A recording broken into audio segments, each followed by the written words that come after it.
Start early stay ahead, इसी सोच के साथ आज हम हैं भट्ट सर टर्टल अभ्यासा इस एकेडमी में। आज हम बात कर रहे हैं यहाँ के डायरेक्टर जावेद भट्ट सर से। Javed sir, first of all एक बार फिर आपका बहुत बहुत स्वागत है हमारे थैंक यू सो करा न्यूज मच। में।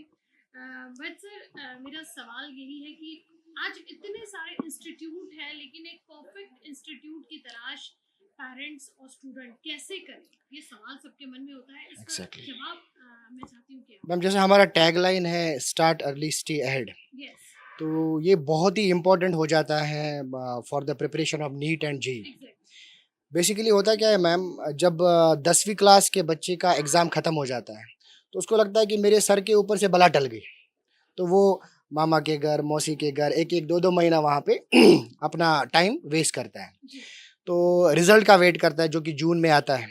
लेकिन हमारा एक कंसेप्ट है मैम, जैसे इनका मार्च में एग्ज़ाम ख़त्म हो जाता है तो हम तुरंत अप्रैल के फर्स्ट वीक में हम अपना क्लास चालू कर लेते हैं, और 21 डेज़ का हम बच्चों को नीट और जेई नहीं पढ़ाते हैं। ओके, हम 21 डेज़ में बच्चों का पोटेंशियल देखते हैं, उनको बेसिक्स पढ़ाते हैं। फिर मान लीजिए कोई पेरेंट बोलता है कि मेरे बच्चे को नीट करना है, अब वो नीट करने के सक्षम है या नहीं है, वो हमको वो 21 दिन के अंदर में समझ में आ जाता है। फिर हम पेरेंट्स को यही सजेस्ट करते हैं कि सर आपका बच्चा कर पाएगा या नहीं कर पाएगा। और सेकंड थिंग ये है मैम, कुछ बच्चे अपना टाइम वेस्ट करते हैं जो कि जून जुलाई में अपना एडमिशन करते हैं सर। लेकिन जो बच्चे हमारे ब्रिज गैप कोर्स में आते हैं, जो मैंने 21 डेज़ का आपको बताया, उससे उनको ये भी पता चल जाता है कि मैं कहाँ पे कन्फ्यूज़्ड हूँ, मेरा करियर किस में बनना चाहिए या नहीं बनना चाहिए, वो 21 डेज़ में पूरा क्लियर हो जाता है।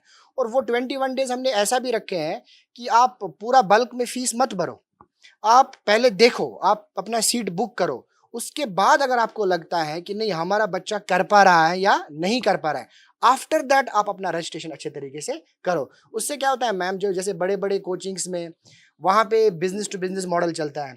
अब बच्चे ने वहाँ पे गया 40-50 हज़ार रुपए फीस पहले ही पे कर दिया। फिर बच्चा जब क्लास में बैठता है, कभी-कभार उसको क्लास में समझ में नहीं आता है, तो वो डिप्रेशन का शिकार हो जाता है। लेकिन पेरेंट क्या सोच बच्चे को फोर्स करता है कि नहीं हमने आपके ऊपर 50,000 60,000 रुपया खर्चा किया है, अब आपको करना ही पड़ेगा, जी, जो कि हमारे इधर नहीं होता है मैम। हम बिल्कुल बच्चे को पहले बोलते हैं कि नहीं, आप पहले देखो, आप फिजिक्स के कंसेप्ट समझ में आ रहे हैं आपको, आपको केमिस्ट्री के कंसेप्ट समझ में आ रहे हैं, आपको बायोलॉजी के कंसेप्ट समझ में आ रहे हैं, आपको मैथ समझ में आ रहा है, तब जाके आप अपना एप्टीट्यूड पहले, इंटरेस्ट बाद में, तब जाके आप अपना सीट बुक करो और आगे कंटिन्यू करो। ये है मैम स्टे अर्ली और स्टार्ट अर्ली जो स्टे अहेड का एक कंसेप्ट। जावेद सर, आज एक आप इतना बड़ा इंस्टीट्यूट चला रहे हैं, तो एक सवाल है जो पूछना तो नहीं चाहिए, बट बहुत सारे पेरेंट्स के मन में एक डाउट है, तो मैं चाहती हूँ कि आपसे सवाल करूँ।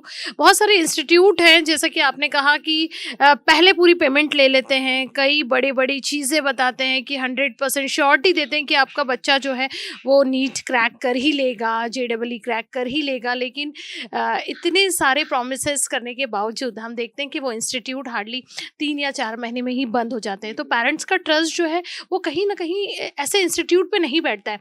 लेकिन आज लगातार 11 सालों से आपने जो ट्रस्ट बिल्ड किया है, तो इस विषय को लेकर आपकी सोच क्या है? मैम जैसे यहाँ बड़े ब्रांड्स भी आए गोंदिया में, और उन्होंने अच्छे खासे मोटे-मोटे एडमिशन्स लिए। लेकिन आफ्टर दैट उन्होंने कुछ फ़ीस भी लिया, 40,000 50,000 रुपए उन्होंने पहला इंस्टॉलमेंट भी लिया। लेकिन कुछ महीनों के बाद उनके फैकल्टीज़ यहाँ टिक नहीं पाए, क्योंकि उनको मेट्रो सिटीज़ की आदत है। फिर यहाँ पे उनको वो सुविधाएँ नहीं मिल पाई। तो उस कारण क्या हुआ मैम, वो कोचिंग का पूरा सिस्टम जो है क्रैश हुआ।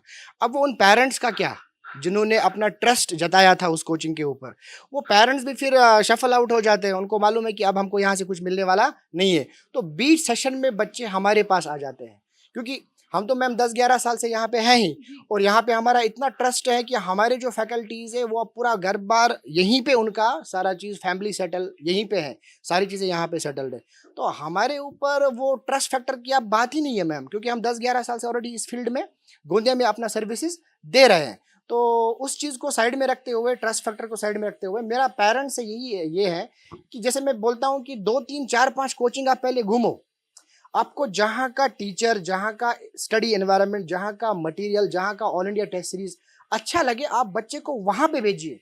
आप आँख बंद करके कोई भी आपको मार्केटिंग पैटर्न में, मार्केटिंग स्ट्रेटजी से आपको फँसा रहा है, उस चीज़ में आप बिल्कुल मत जाइए। आप पहले सर्च करिए। जैसे आप ₹500 का चीज़ खरीदने के लिए 2-3 दुकान पे आप पहले मतलब भाव भी कर सकते हैं कभी कभार। तो वो जो सारी चीजें हैं मैम, ये तो बच्चे का करियर का सवाल है। यहाँ पे तो आपको लिटरली सोचना ही चाहिए, पेरेंट्स को सोचना ही चाहिए। तो मेरा कहने का मतलब यही है मैम, ना सिर्फ हमारी कोचिंग, आप 8 से 10 कोचिंग को सर्वे करिए, फिर अगर जिस जगह पे आप संतुष्ट होते हो तो वहां पे आप अपने बच्चों को डाल एट द सकते हैं। एंड सेटिस्फैक्शन जो है वो बहुत ज़रूरी है, पेरेंट्स का भी, स्टूडेंट का भी। सर, आप इतना टफ सब्जेक्ट पढ़ाते हैं, कैसे बच्चों को जो है कन्वर कर पाते हैं आप? मैम सबसे पहले क्या है कि बच्चों के हम लोग जो जैसे 10th मूविंग बच्चे आते हैं हमारे पास, जी।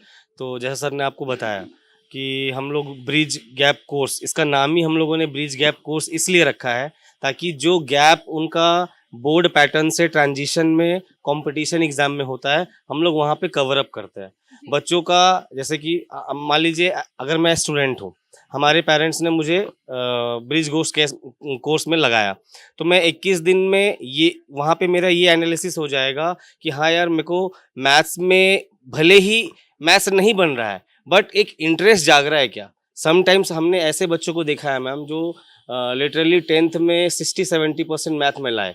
जब वो बच्चे हमारे पास मेरे पास आए तो वो 2 साल बाद उन्होंने 12th में बोर्ड में भी 90+ स्कोर करा है, जेई मेंस में भी 99.9 परसेंटाइल लाए हैं। होता क्या है मैम कि एक सही गाइडेंस और बच्चों में सब्जेक्ट के प्रति इंटरेस्ट मैम तभी बच्चों का आता है जब जब आप उसको वैरायटी ऑफ अप्रोच से क्वेश्चंस करना सिखाते हैं।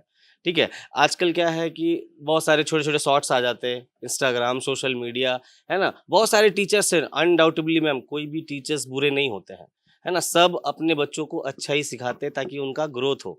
बट सोशल मीडिया के माध्यम से होता क्या है कि बच्चे डाइवर्ट ज़्यादा हो जाते हैं।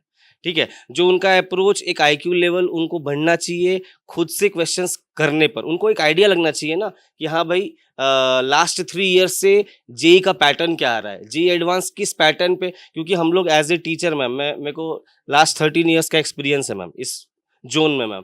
तो मैंने खुद में भी कई सारे हम लोग बदलाव करते हैं। लाइक हमें भी पता करना पड़ता है कि नहीं, अभी ये ट्रांजिशन वाला क्वेश्चंस आउटडेटेड हो चुका है ना। अब जेई मेंस, ये पिछले 5 साल के जो मैथ के जो कंसेप्ट थे वो जेई मेंस अब रिपीट कर रहा है, वे ऑफ आस्किंग इस तरीके से ट्विस्ट कर रहा है। तो ये सारी चीजें हम लोग बच्चों में इनबिल्ट करते हैं धीरे धीरे, तो उनको में मजा आने लगता है। और या फिर हम ये भी कह सकते हैं कि टीचर जो है वो खुद भी अपडेटेड रहते हैं ताकि हर पैटर्न के जो क्वेश्चंस हैं वो पढ़ा सके। और सर, एक इस इंस्टीट्यूट की एक और बात हमने देखा कि यहाँ के स्टूडेंट्स के जब हमने इंटरव्यूज़ लिया तो उनका कहना है कि यहाँ पर ओवरऑल सभी सब्जेक्ट के एक्सपर्टीज़ जो है वो यहाँ पर है, लेकिन मैथ्स में मोस्टली सारे बच्चे जो हैं काफ़ी डरते हैं। और जो बच्चे बहुत एवरेज स्टूडेंट थे उनको भी आप कम से कम 3 to 4 टाइप से इतना इजी वे में पढ़ाते हैं कि उनके भी कॉन्सेप्ट जो है क्लियर हो जाते हैं। बिकॉज फार्मूला लर्न करना और बहुत सारी चीज़ें होती हैं, बेसिक टू एडवांस तक लेकर जाने में डिफ़िकल्टीज आती हैं। और दूसरी बात कि आज और मेरे को बताते हुए आप लोगों को बहुत खुशी हो रही है कि भट्ट सर टर्टल अभ्यासा इस एकेडमी में, इस इंस्टीट्यूट में आज इतने सारे स्टूडेंट हैं जिन्होंने सिर्फ और सिर्फ माउथ पब्लिसिटी के बल पर, आज उनके कोई कज़न है, कोई सिस्टर है, ब्रदर है, बहुत से अड़ोस पड़ोस के लोग जो हैं इस वजह से इनके इंस्टीट्यूट में हैं। और कहीं ना कहीं उनका जो ट्रस्ट है, कॉन्फिडेंस है, वो ये कहता है कि हमारे भाई, हमारे जितने भी रिलेटिव हैं, उन्होंने इस इंस्टीट्यूट में रह के नाम कमाया, इतने अच्छे परसेंटाइज लाए हैं, तो हम भी लाएंगे। और ये एक बहुत बड़ी बात होती है क्योंकि हम लोग देखते हैं कि आज बड़े बड़े इंस्टीट्यूट सिर्फ और सिर्फ नाम और फेम तक रह गए। मतलब कई बड़े बड़ी जगह उनके बैनर देखते हैं, बोर्ड्स देखते हैं, एडवर्टाइजमेंट, वो इतने बड़ी बड़ी चीज़ें के कर लेते हैं, कमिटमेंट, लेकिन एट द एंड जब वो इंस्टीट्यूट में बच्चा एडमिशन लेता है तो ओवरऑल वो कमिटमेंट का 10% भी उसे नहीं मिलता है। लेकिन आज जब हम यहाँ पर आए हैं टर्टल अभ्यासा की एकेडमी में, तो वहाँ पर हमने खुद पेरेंट्स और जो प्रीवियस स्टूडेंट हैं उनके भी इंटरव्यूज़ लिया और बहुत सारी सच्चाई जो है हमने जानी है। बट सर, एक और मेरा सवाल रहेगा कि जो स्टूडेंट हैं, आपको देख रहे हैं, सुन रहे हैं, उन्हें आप क्या मैसेज देना चाहेंगे? सबसे पहले तो यही है मैम कि अपना जो करियर सोच समझ के चूज़ करना है। सेकंड थिंग, जैसे मैंने बार बार बच्चों को और पेरेंट्स को यही चीज़ बोल रहा हूँ कि आप वो बैनर की तरफ, वो बहुत सारे चेहरों की तरफ मत जाइए। आप एक कोचिंग के बारे में एक प्रॉपर रिसर्च कीजिए कि कौन सा कोचिंग अच्छा है। सेकंड थिंग मैम, अभी हमारा जो टर्टल अभ्यासा भट्ट सर टर्टल अभ्यासा जो है वो मात्र गोंदिया में रेल टोली में अवेलेबल है। अपोजिट आयुष हॉस्पिटल जो अपना गुजराती स्कूल के पास है, सिर्फ वहाँ पे अपनी एक ही ब्रांच है। किधर मैम? गोंदिया में। और हमारी नई ब्रांच जो खुलने वाली है वो मोरगांव अर्जुनी में वहाँ पे मतलब खुल गई है। तो 1 तारीख से 1 अप्रैल से वहाँ पे हमारे क्लासेस भी चालू हो जाएंगे मैम। तो बच्चों से भी यही मैसेज है, बच्चों को यही मैसेज है कि वो सोच समझ के अपना डिसीजन ले। और काउंसलिंग बहुत इंपॉर्टेंट है, क्योंकि पेरेंट्स को मालूम नहीं है कि बच्चे का क्या एप्टीट्यूड है, बच्चे को खुद मालूम नहीं है कि मेरा क्या एप्टीट्यूड है, जब तक वो साइको एनालिसिस या साइको डायनेमिक अप्रोच से आगे नहीं बढ़ेंगे, जो कि पेरेंट को भी मालूम नहीं है और बच्चे को भी मालूम नहीं है। तो हमारे कुछ एक्सपर्ट टीम है, तो वो वहाँ पे आके उनके साथ बात करें और अपना जो प्रॉपर करियर है वो चुनने के लिए उनसे सजेशन ले। तो ये बहुत बड़ा उनके लिए फैसला होने वाला है ज़िंदगी का। तो कम से कम एक बार तो वो आए, भले वो एडमिशन ना करे, भले वो हमारे पास ना रुके, लेकिन हमारे जो एक्सपर्ट टीम है उनसे वो अपना सजेशन ले पाए। क्योंकि पर्सनली मैं खुद भी साइको एनालिसिस जानता हूँ मैम।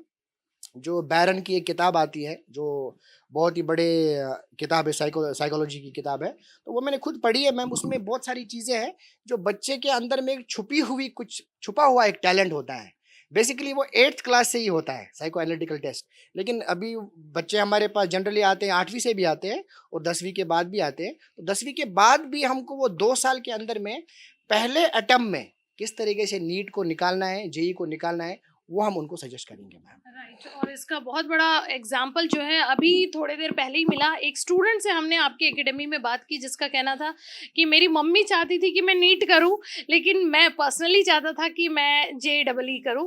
तो जब मैं यहाँ पर आया, यहाँ के टीचर स्टाफ ने इतनी अच्छी मुझे काउंसलिंग किया, तो फाइनली मुझे जो पसंद था वही सब्जेक्ट मैंने लिया और मैं उसमें बहुत अच्छा कर रहा हूँ। ये खुद आपके स्टूडेंट का ही कहना है। तो ये बहुत अच्छी बात है कि जब बच्चा काउंसलिंग करता है, किसी के प्रेशर में आके वो जो है वो चूज ना करे, वो ज़्यादा बेहतर है। क्योंकि जो व्यक्ति आपका काउंसलिंग कर रहा है वो जानता है कि आप एप्टीट्यूड किस सब्जेक्ट में है, किस चीज़ में है और आप कहाँ तक आगे बढ़ सकते हैं। और सबसे बड़ी बात कि जो चीज़ में आप एवरेज हैं, जो चीज़ से आपको डर लगता है, वो भी इस इंस्टीट्यूट में आपका डर निकल रहा है और आप बेसिक से एडवांस लेवल तक जो है बहुत बेस्ट परफॉर्मेंस कर रहे हैं। तो मैं भी चाहती हूँ कि आप ज़रूर आयुष हॉस्पिटल के अपोजिट में स्थित रेल टोली गुजराती स्कूल के पास भट्ट सर्स टर्टल अभ्यासा इस इंस्टीट्यूट में ज़रूर आइए। इनकी सेकंड ब्रांच जो है सरस्वती विद्यालय मोरगांव अर्जुनी में जो है ओपन हो चुकी है और आने वाले दिनों में यानी कि इन फ्यूचर और भी ज़्यादा इनके जो ब्रांचेस हैं वो आ सकते हैं। तो एक बार आप सभी जो है इस इंस्टीट्यूट में विज़िट करिए ताकि बहुत सारी चीज़ें जो हैं आपको भी क्लियर हो सके। आपकी सोच जो है उसे हकीकत में बदलने का अब समय आ गया है। तो एक बेस्ट इंस्टीट्यूट को तलाशिए ताकि भविष्य जो है आपका एक सुरक्षित हाथों में आ सके।